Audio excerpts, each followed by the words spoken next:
Hello students, இப்போ நம்ம இதில் பார்க்க போகிறது 7ஆம் வகுப்பு கணிதம் முதல் பருவம் 4வது பாடம். பார்த்திங்கன்னா நேர் மற்றும் எதிர் விகிதங்கள். இவற்றை முயல்க. நீங்கள் புக்கில் பார்த்தீங்கன்னா 73ல் இந்த கொஷின் உங்களுக்கு இவற்றை முயல்களில் 3 கொஷின் கேட்டிருப்பாங்க. அதுக்கு ஆன்சர் பார்க்கலாம். ஃபர்ஸ்ட் கொஷின் பாருங்கள். கீழே கொடுக்கப்பட்டுள்ள படத்தில் வட்டத்திற்கும் சதுரத்திற்கும் இடையே உள்ள விகிதம் என்ன? விகிதம் எழுதணும். அப்போ ஃபஸ்ட்டு வட்டம் எண்ணலாம், அதுக்கப்புறம் சதுரம் எண்ணிட்டு அதுக்கப்புறம் விகிதம் எழுதலாம். அப்போ பாருங்கள், கொடுக்கப்பட்ட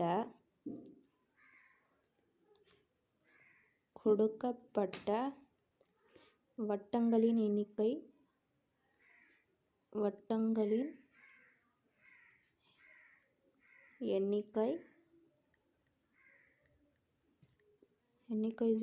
இருக்கு பாருங்கள். 1 2 3 4. அப்போ 4. அதுக்கப்புறம் கொடுக்கப்பட்ட சதுரங்களின் எண்ணிக்கை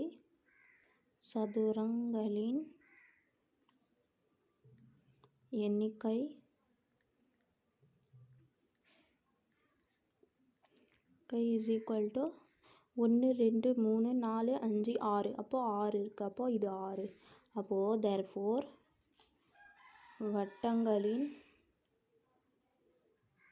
வட்டங்களின் எண்ணிக்கை இஸ்டு சதுரங்களின் எண்ணிக்கை.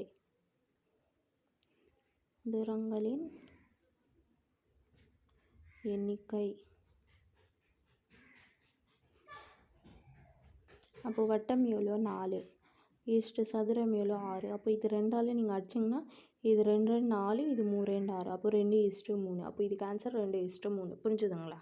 அதுக்கப்புறம் பாருங்கள், 2வது கொஷின் என்ன கேட்டுக்கிறாங்க? விகிதம் காண்க. ஃபஸ்ட் கொஷின் 555 கிராமுக்கும் 5 கிலோகிராமுக்கும் 2 அலகாக இருக்குது. அப்போது இது கிலோகிராமாக இருக்கிறது நம்ம கிராமாக மாற்றிட்டு அதுக்கப்புறம் விகிதம் கண்டுபிடிக்கலாம். அப்போது ஃபஸ்ட்டுக்கு ஆன்சர் இது 555 கிராமுக்கு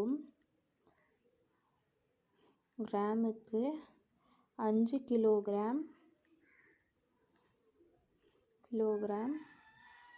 அப்போது 1 கிலோகிராம்னா 1000 கிராமுக்கு சமம். அப்போது therefore 5 கிலோகிராம்னா 5000 கிராம். அப்போது இதுவும் விகிதம் கண்டுபிடிக்கணும். அப்போது 555 gram is to 5000 gram is equal to 555 is to 5000.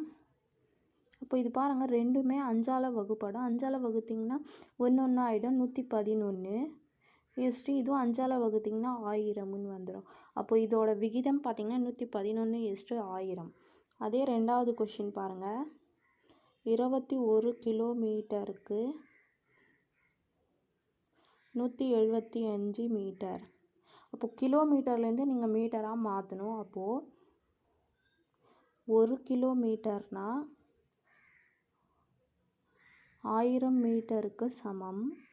அப்போது 21 கிலோமீட்டர்னா 21000 மீட்டருன்னு ஆகிடும்.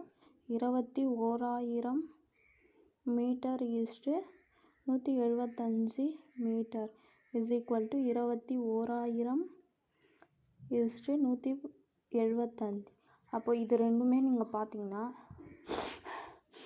இது 175ஆல் நீங்கள் வகுத்திங்கன்னா இது 1 முறை வரும். இது 175ஆல் வகுத்திங்கன்னா 120 முறை வரும். அப்போது இதுக்கு ஆன்சர் பார்த்திங்கன்னா 120:1ன்னு வரும். புரிஞ்சுதுங்களா? அவ்வளோதான். இது 2வதுக்கு ஆன்சர். அதுக்கப்புறம் பாருங்கள், 3வது கொஷின் என்ன கேட்டுக்கிறாங்க? பின்வரும் விகித சமங்களில் எக்ஸின் மதிப்பை காண்க. ஃபஸ்ட் கொஷின் பாருங்கள். 110:x விகித சமம் 8:88. அப்போது இதுக்கு ஆன்சர் பார்த்திங்கன்னா விகித சமங்களில்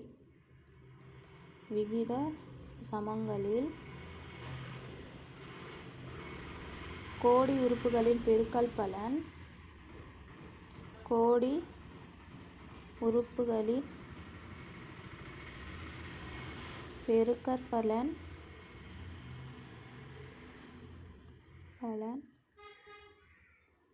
இஸ் ஈக்குவல் டு நடு உறுப்புகளின்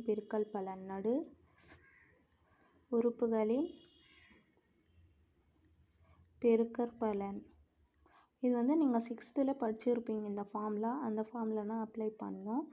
பாருங்கள், கோடி உறுப்புகள்னால் ஃபஸ்ட்டும் கடைசியில் இருக்கிறது, நடு உறுப்புகள்னால் சென்டரில் ரெண்டுமே இருக்கிறது. அப்போ கோடி உறுப்புகள்னால் 110 பெருக்கல் 88 இஸ் ஈக்குவல் டு எக்ஸ் பெருக்கல் 8. அப்போ பாருங்கள், 8 வந்து இங்கே பெருக்கல்ல இருக்குது, இந்த சைடு வந்துச்சுன்னா வகுத்தலாக மாறும். அப்போது எக்ஸ் இஸ் ஈக்குவல் டு 110 பெருக்கல் 88/8. அப்போது இது நீங்கள் 8ஆல் அடிச்சிங்கன்னா 1 8 8 11 8 88. அப்போது எக்ஸ் இஸ் ஈக்குவல் டு 110 பெருக்கல் 11. அப்போ 110 11ஓட நீங்கள் பெருக்குனிங்கன்னா எக்ஸ் இஸ் ஈக்குவல் டு 1210 வரும். அப்போ ஃபஸ்ட்டுக்கு ஆன்சர் பார்த்திங்கன்னா எக்ஸோட மதிப்பு 1210. புரிஞ்சுதுங்களா?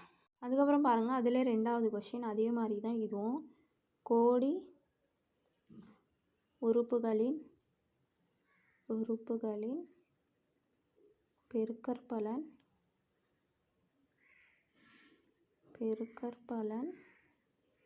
இஸ் ஈக்குவல் டு நடு உறுப்புகளின் பெருக்கற்பலன். நடு உறுப்புகளின் பெருக்கற்பலன்.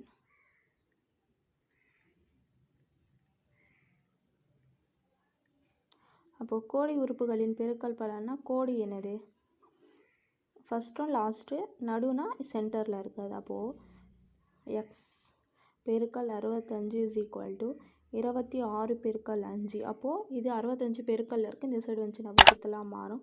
அப்போது எக்ஸ் இஸ் ஈக்குவல் டு 26 பெருக்கல் 5/65. அப்போ இது 5ஆல் நீங்கள் அடிச்சிங்கன்னா 1 5 5, 1 5 5, மீதி 1னா 15, 3 5 5. மறுபடியும் இது 13ஆல் அடிச்சிங்கன்னா 1 13 13, 2 13 26. அப்போ எக்ஸ் இஸ் ஈக்குவல் டு 2. புரிஞ்சுதுங்களா? அவ்வளோதான் இதுக்கு ஆன்சர். எக்ஸோட மதிப்பு 2. புரிஞ்சுதுங்களா? அவ்வளோதான். இவற்றை முயல்களே இருந்தது. 3 கொஷினுமே ஆன்சர் நம்ம கண்டுபிடிச்சிட்டோம்.